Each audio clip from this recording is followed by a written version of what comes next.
अचार जिहड़ा ना वो तेल दे विच डुब्बा होना चाहिए। अस्सलाम वालेकुम, की हाल चाल है? ठीक हो? मैं भी थोड़ी दुआ नाल अल्लाह दी फजल नाल सही। ते अज मैं लैमन ते मिर्चां दा अचार पाना सिखाण लगी आं। ते कुछ मैं लैमन बाजारों लेने ते कुछ मैं क्या अपने जेह्ड़े पक्के पक्के ने ओह् तोड़ लेने। आ देखो किड्डे मजे दे, किड्डे पक्के न। ते मैं बाकी तोड़ के ते तुहानूं दसदी। लैमन मैं तोड़ लए ने, इन्हां नूं धो के चंगी तरह खुशक कर लिया कपड़े दे नाल। मिर्चां भी धो के मैं खुशक कर लिया ने कपड़े दे नाल। ते हुण इन्हां नूं कट के ते बाल्टी दे विच पाना।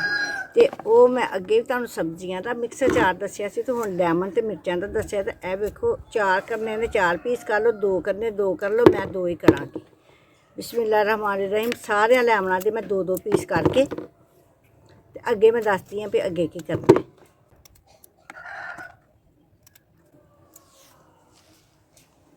चलो जी, हम लैमन मैं कट ले ने वेखो बाल्टी दे विच। पता नहीं तुहानूं नज़र आंदे ने कि नहीं आंदे।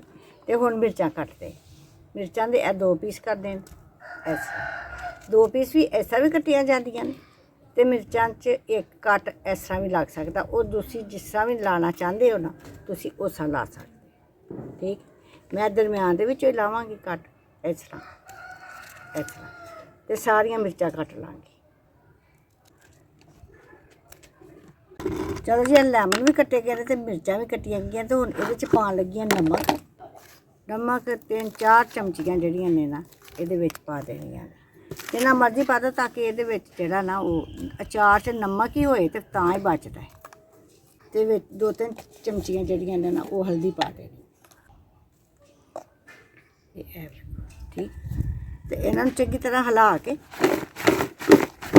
लैमन ते मिर्चां दा अचार पाने दा तरीकेकार है। वेखो मैं मिक्स कर दित्तियां न। एह्दे उत्ते ढक्कन दे के ते इन्हां नूं हुण मैं धुप्पे रख छड्डना। एह् मैं तुहानूं मिलांगी कल। ते हर एक दा तरीकेकार अपना है अचार पाने दा। मेरा अपना है, मेरे तरीके दे नाल तुसीं फॉलो करो। बड़ियां ने मेरे तरीके दे नाल अचार सिक्खेआ। ते इंशाअल्लाह ताला मैं बड़ी किस्मां दे अचार तुहानूं सिखावांगी। ते एह् हुण मैं कल धुप्पे रखदी आं। मैं तुहानूं कल विखावांगी कि एह्दा कल की बनेआ। अज जी दूसरा दिन है, तो अचार खोल के मैं तुहानूं दिखानी हूँ। बिस्मिल्लाहिर्रहमानिर्रहीम। ए वेखो अचार ने कितना पानी छड्डिया। हुण ये पानी जिहड़ा ना ओह नचोड़ लैना।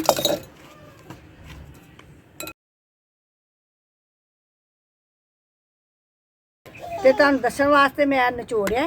ते ए वेखो मैं इहदे उत्ते रख दिन्नी आं बाल्टी दे उत्ते। आ वेखो पानी जेह्ड़ा मिर्चां और लैमन ने नमक लाया, हल्दी लाया, तो उन्हें कट दिता जाया करते। ऐसे बोल दे विच मैं पा के एह्दा नुचड़ लैंदा। वेखो कतरे कतरे नुचड़दे पे ने। एह्दा चंगी तरह पानी नुचड़ लैंदा। फिर मैं तुहानूं दसदी आं अग्गों की करना। अच्छा जी, पानी नुचड़ गया ते मैं वेखो बाल्टी दे विच इहनूं पा दित्ता। ते ए वेखो 2-3 मैं जेह्ड़े चम्मच ने ना वड्डे चावल खाने वाले, ओह्दे ते मेथरे, सौंफ ते कलौंजी एह् एह्दे विच पा देने। च ज़्यादा मसाला नहीं पाना। इहनूं चंगी तरह मिक्स कर देना चंगी तरह। ऐ देखो हुण इहदे च पाने आ दूसरे मसाले। ऐ देखो 2-3 चमचियां जिहड़ियां ने ना दाल मिर्च दियां, 2-3 चमचियां सुरख मिर्च दियां, ते 2-3 चमचियां हल्दी दियां।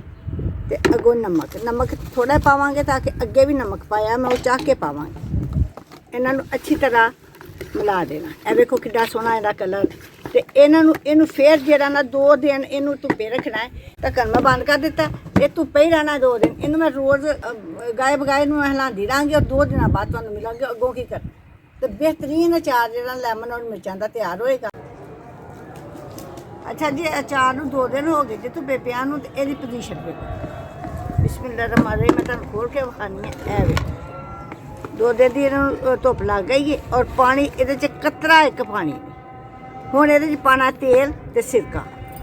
तो चलो शुरू करते हैं। ए वेखो जी, मैं सिरका भी नाल लैके आई जी। 1 कप भर के ए वाला कप भर के बिस्मिल्लाहिर्रहमानिर्रहीम। ए वेखो जी, ए पा गया। इनू अच्छी तरह इनू मिक्स कर लेना। ठीक है, हुण 1 कप ही तेल पाना। 1 कप 1.5 कप जिन्ना भी पिया। ਇਹ ਵੇਖੋ ਤੇਲ ਮਾਸ਼ਾਅੱਲਾ ਕਿੰਨਾ ਖੂਬਸੂਰਤ ਸਾਫ ਸੁਥਰਾ ਤੇਲ ਇਹ ਵੇਖੋ ਠੀਕ ਹੈ। ਔਰ ਇਹਨੂੰ ਮਿਕਸ ਕਰ ਲੈਣਾ। ਇਹ ਲੈਮਨ ਦਾ ਤੇ ਮਿਰਚਾਂ ਦਾ ਅਚਾਰ ਤਿਆਰ ਹੋ ਗਿਆ। ਇਹਨੂੰ ਹੁਣ ਮੈਂ ਬੋਤਲ 'ਚ ਪਾਉਣ ਲੱਗੀ ਤੇ ਇਹਦਾ ਬੋਤਲ 'ਚ ਮੈਂ ਅਚਾਰ ਪਾ ਦਿੱਤਾ ਲੈਮਨ ਦਾ ਔਰ ਮਿਰਚਾਂ ਦਾ ਔਰ ਇੱਕ ਕੱਪ ਮੈਂ ਤੇਲ ਪਾਇਆ ਸੀ ਤੇ ਇੰਨਾ ਮੈਂ ਹੋਰ ਪਾਉਣ ਲੱਗੀ ਹਾਂ ਤਾਂ ਕਿ ਅਚਾਰ ਜਿਹੜਾ ਨਾ ਉਹ ਤੇਲ ਦੇ ਵਿੱਚ ਡੁੱਬਾ ਹੋਣਾ ਚਾਹੀਦਾ। ਅੱਛਾ ਇਹ ਤਿਆਰ ਹੋ ਗਿਆ। ਫਿਰ ਵੀ ਇਹਨੂੰ 2-3 ਵਾਰੀ ਤੁਸੀਂ ਰੋਜ਼ ਹਿਲਾਉਣਾ। 2-3 ਦਿਨ ਦੇ ਬਾਅਦ ਤੁਸੀਂ ਇਹ ਖਾਣ ਵਾਲਾ ਅਚਾਰ ਹੋ ਜਾਏਗਾ, ਬਿਲਕੁਲ ਤਿਆਰ ਹੋ ਜਾਏਗਾ। ਇਹਨੂੰ ਹੁਣ ਮੈਂ ਢੱਕਣ ਬੰਦ ਕਰ ਦੇਣੀ। ਉਮੀਦ ਹੈ ਕਿ ਤੁਹਾਨੂੰ ਇਹ ਮੇਰੇ ਲੈਮਨ ਔਰ ਮਿਰਚਾਂ ਦੇ ਅਚਾਰ ਦੀ ਰੈਸਪੀ ਬਹੁਤ ਜ਼ਿਆਦਾ ਪਸੰਦ आई होगी। अगर मेरी रेसिपी पसंद आई है तो मेरे चैनल को सब्सक्राइब करो और लाइक करो और शेयर करो, अपने रिश्तेदारों में दोस्तों में शेयर किया करो। मिलती हूँ आपको किसी बेहतरीन रेसिपी के नाल। अल्लाह हाफ़िज़।